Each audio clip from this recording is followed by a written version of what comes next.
Bibisita muli sa kampo ng mga sundalo ngayong unang anibersaryo niya bilang Pangulo. Bakbakan sa Marawi, ilang araw na lang ang itatagal ayon mismo kay Pangulong Duterte. I think it will be a matter of days before the end of the month. Matatapos na. We are winning the war, do not worry. Pero problema tungkol sa teroristang grupong ISIS, magtatagal pa raw. This will not go out of the scene within the next 10 years. Kung may anak ka ngayon sa PNP o magpulis o sa PMA, aabutin pa nila itong giran to. Kagamitan ng mga tropa ng gobyerno sa Marawi, titiyakin daw sapat ng Pangulo. Mga armas na bigay ng China, uunahin daw ipadala sa Marawi para magamit.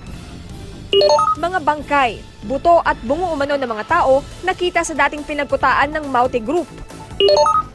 Gasto sa pagpapalibing ng mga nasawi sa Marawi, di na raw kayang sagutin ng Iligan. Naubos na yung budget, wala na tayong magawa, hahanap tayong ibang paraan.